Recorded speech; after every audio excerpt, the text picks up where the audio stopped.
daxil oluruq. Baxın, buradan rəqəmsal məktəbə keçdik.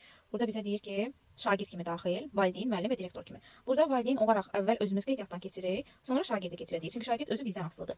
Biz valideyn kimi keçdikdə bizdən Sima imza istəyəcək. Sima imzada hər kəsin telefonunda Sima proqramı var. Buna vurduqda QR kodu oxutmağımızı istəyir. Burada indi mən videomu saxlayacağam, öz telefonumdan girəcəm Simaya. Bu QR kodu oxudacağam. Mənim səhifəm açılacaq burada. Aha, mən artıq QR kodu oxutdum və gördüyünüz kimi mənim adım, soyadım yazıldı və mən davam edib vururam. Davam edib vurduqda artıq səhifəm açıldı burada. Və yuxarıda görürsünüz övladlar haqqında məlumatdır. Məsəl üçün övladlarımın adı qeyd olunub burada. İndi Xədicə Ağayevanın şifrəsini təyin eləməliyəm mən.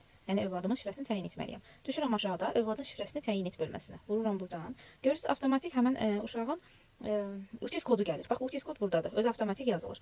Ardıca da e-mail hissəsi qeyd olunub. Və şifrəni təyin edəndə də diqqətli oluruq. Həm böyük hərf olmalıdır. Məsəl üçün böyük A yazdım mən. Azərbaycan yazıram. Məsələn, sonra dəyişəcəm, bu qalmayacaq burada. Və həm rəqəm yerləşdirirəm. 1, 2, 3 yazdım. Və bir dənə də xüsusi simvol. Məsələn, nöqtə qoydum. İndi açın buradan baxın. Fikir verin, həm böyük hərf var, həm kiçik hərflər var, həm rəqəm var, həm nöqtə var.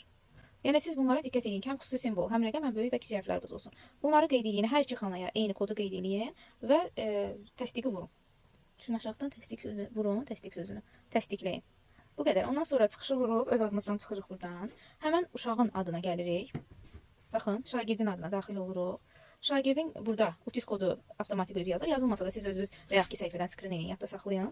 Gəlin buradan davam edib vurub daxil olun. Və beləliklə uşağın səhifəsinə girəcək. Uşağın səhifəsinə daxil olanda da günlük dərslər var. Hətta dərslərin öyrənilməsi var burada. Daxil olub dərslərin özünü vurub üstündən öyrənə bilər uşaq əgər anlamayıbsa dərs vaxtı. Baxın, məsələn, anaya məktub dərsi, fikir verin, izahı da qeyd olunur burada. Baxın, səs də var, yaxşı eşidilmir, səsi azaltmışam. Dərsin izahı da var burada. Hətta uşağın aldığı qiymətlər də var. Qiymətləri də özünüz də izləyə bilərsiniz öz səhifənizdən. Uşaq da öz səhifəsindən öz qiymətlərini izləyə bilər. Gündəlik, dərsin cədvəlləri qeyd olunur burada. Qiymətləri qeyd olunur. Belə şəxsi işləri falan hər bir şey var burada.